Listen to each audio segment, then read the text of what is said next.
Joining me now is Peter Mougey. Good morning. From your voice has gotten a little deeper. I think it might just be the time of the day and how late I was out last night, but working. From 11 Papantonio Rafferty. Right. And last we spoke a bunch of times, I guess years ago in particular, because you were heavily involved in the sort of like financial fallout from 2008, 2009, the financial crisis.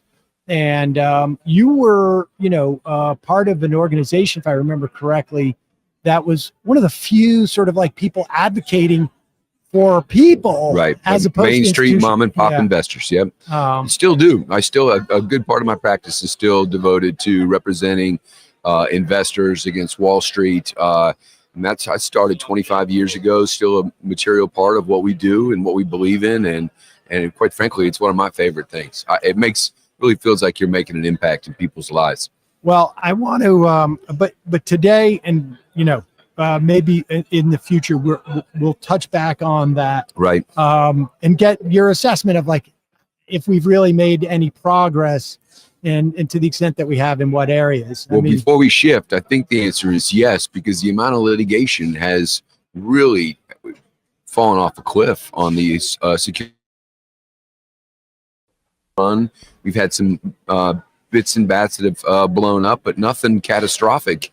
And it's been that's a function of, like, in part, the Consumer Financial Protection Bureau? I do. I think there's a lot of different components to it. Obviously, the financial side, the way the country's run and managed, has been a significant factor in that. But a lot of the consumer protections that were added after the 08 crash have added a number of protections. The fiduciary duty standard.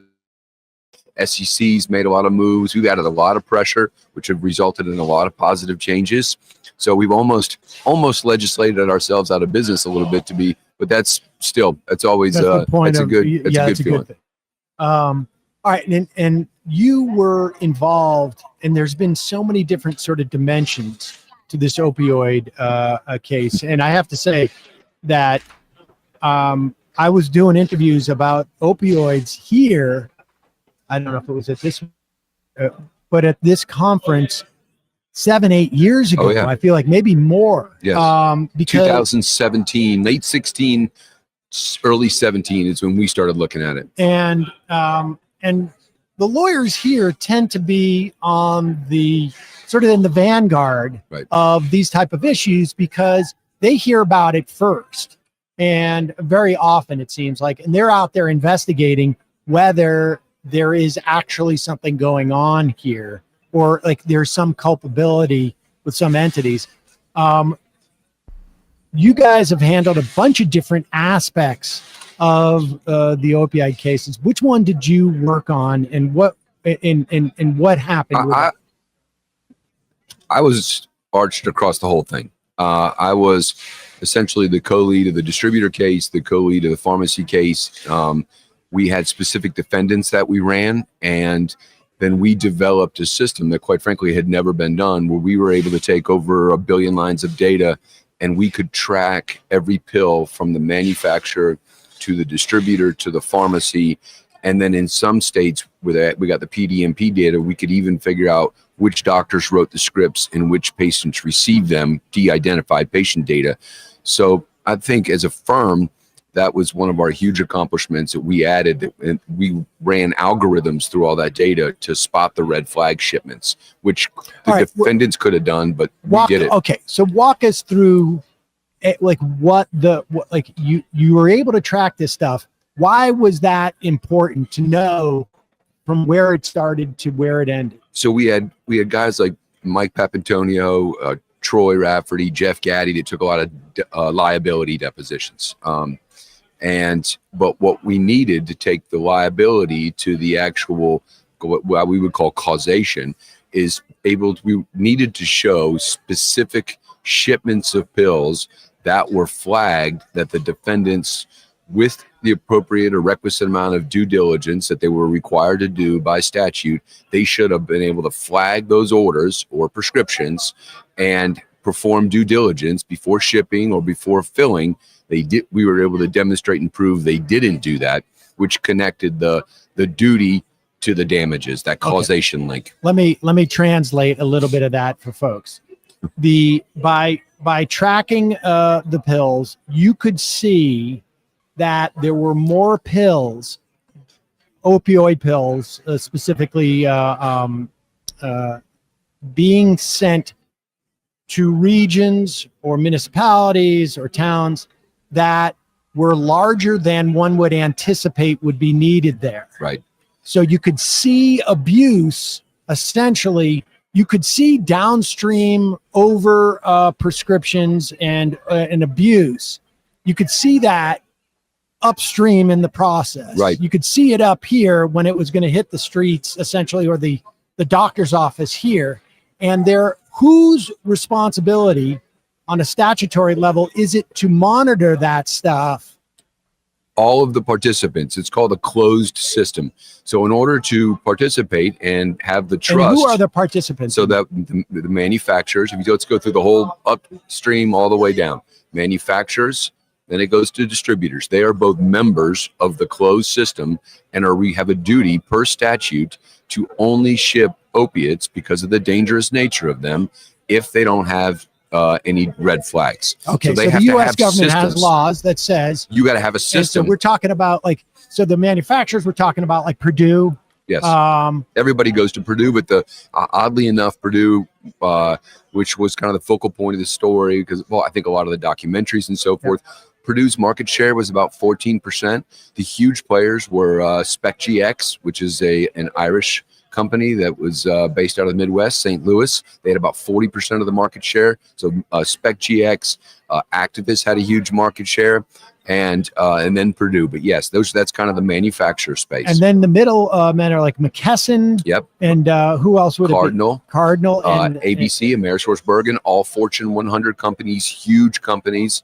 And then what's also really interesting on the distributor side is you also have Walgreens, CVS, Walmart, your local distributor. They've gotten into that game. It's a lot now of the grocery stores. So they were self-distributing. It's called vertical integration. They went up the food chain. They captured the profit from the distributor side. So they were distributors and pharmacies. So they had access to a ton of information. Now, if I remember correctly, maybe this happened about 5 years ago, there is a statutory obligation for these distributors to essentially say, hey, wait a second. Why are we sending X number of opioids to this town in West Virginia? Right. That doesn't make any sense. There's only 10,000 people that both live the town and the pharmacy. I mean, they could see right into the pharmacy. Why is this little pharmacy in a neighborhood? They tried to get that law changed. They did. When it became clear. They did. What was that, like 4 or 5 years ago during the Trump years? They were trying They've tried a few different runs. They've tried to get that law changed because they realized we're in trouble here because we've broken the law. Now, what price did they pay? Like, where were the police?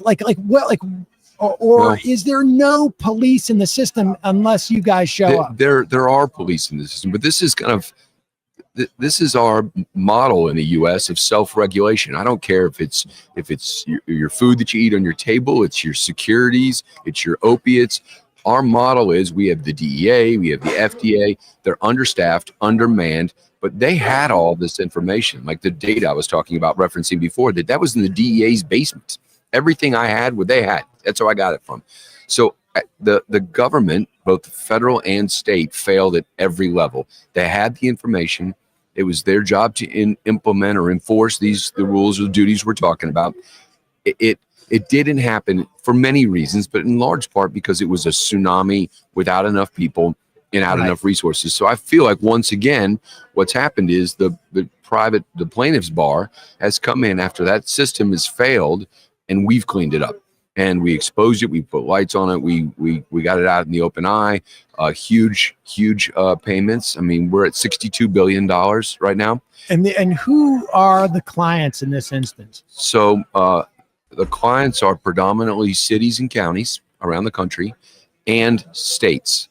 And it's one of the first times in the history of jurisprudence, it absolutely worked beautifully, where the states and the local governments all worked collaboratively with outside private counsel, with cases driving in state court, the federal MDL, And we exposed this by working together with state and local governments. And those were predominantly the clients in the MDL that drove all this. For example, we represented 750 cities and counties and about 9 states, representing about 27% of the population. Those were our clients, and that was representative of what across the U.S. And so these states, these counties, these cities, they're getting this money and they're creating more often than not services to deal with the implications. And well, I should say, we should maybe start, just reiterate, what's their claim? Like, why would states and counties have a claim here? Because they're theoretically not in the chain of events. And there's several different areas that they're responsible for. But essentially, if you take a look at it from a really easy, straightforward perspective for especially local governments, cities and counties, every time there's an overdose, the ambulance goes out. Every time there's Narcan administers, the extra police force. So in our budgets, we've had to take services and budget line items, cities and counties across the country, and devote it to resources trying to stop the tsunami of pills. So those types of real hard damages are important. You also have, we filed public nuisance claims. So a lot of our cities, we have lost parts of our cities. The people cannot enjoy the parks, the downtown streets. There's needles everywhere. Essentially telling the defendants, clean up your mess. This is this huge mess you've created. We have all of these people that need treatment that are now coming in and using public resources for treatment. Defendants, you didn't stop the tsunami of pills as you were required. Clean up your mess. That's essentially the claims for damages. The damages, as you can imagine, opiate overdoses are now the leading cause of death in the United States and have been for over a decade. And now we have fentanyl problems. And this is still rampaging. We have not. Yeah. Is there a continued obligation by the defendants to pay, or has it been settled and they're outside of, they have basically paid off their obligations? They've agreed to pay over time. Some of them are paying as quickly as a year or two, like the Walmarts. It's $62 billion, but the total tail, we probably have 15 more years left. However, there's still dozens of defendants left. The PBM space we're moving into now, that those cases are getting activated. So I think the $62 billion will be flowing into our communities over the next 15 years. But no, it's not an open check where they just keep. If the problems keep continuing, right? I mean, that's the thing, is that the problem you get hooked to opioids, and then all of a sudden, we realize we're overprescribing opioids. So you no longer can get those. So you're going out and you're either getting heroin or maybe you're getting fentanyl, because it is, you need something to maintain what you used to get legally as a prescription drug.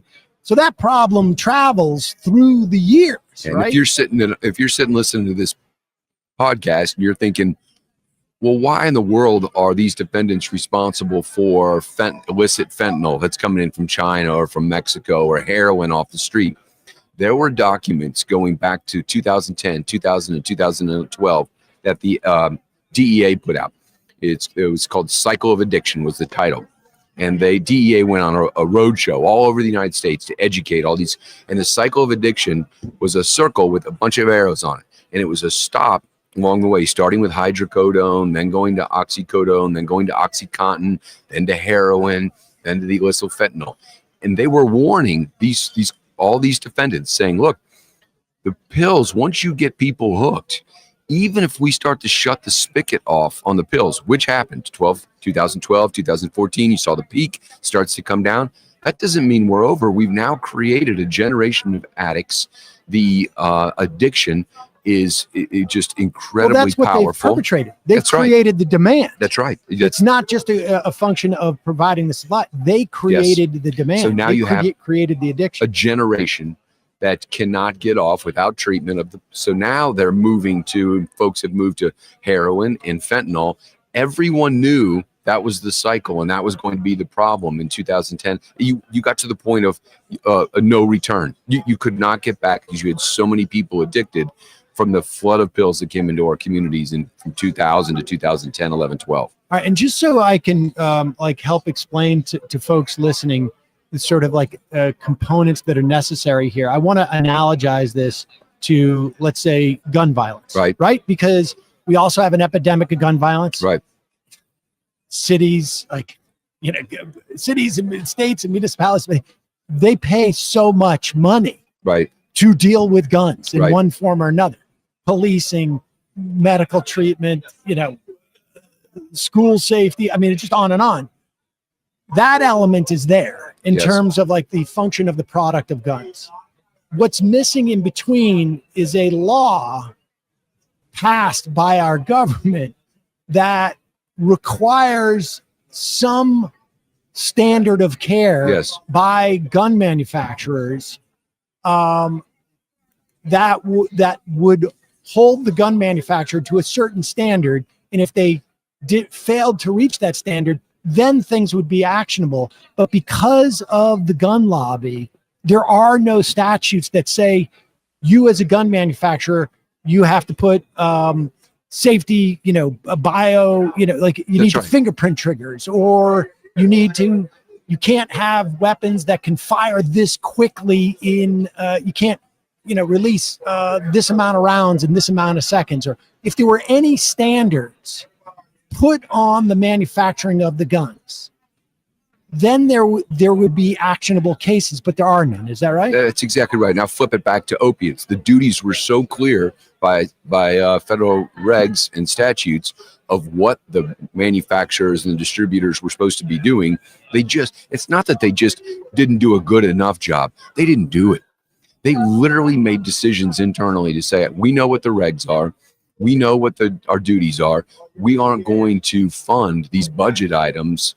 We're not going to buy the computer systems. We're not going to hire the data guys to do all this. So that duty that's different from the guns to the opiate space is a critical difference. And then also add into the mix at the manufacturer side that participated and worked with the distributors on marketing. So they educated our doctors. They held conferences. They got the message out that opiates are safe. They're not addictive. You're okay. You can take these for long periods. So you had active participation from these defendants. The difference between the guns and the pills is the defendants in opiates were telling doctors and patients, this is safe. You can take these. This is okay.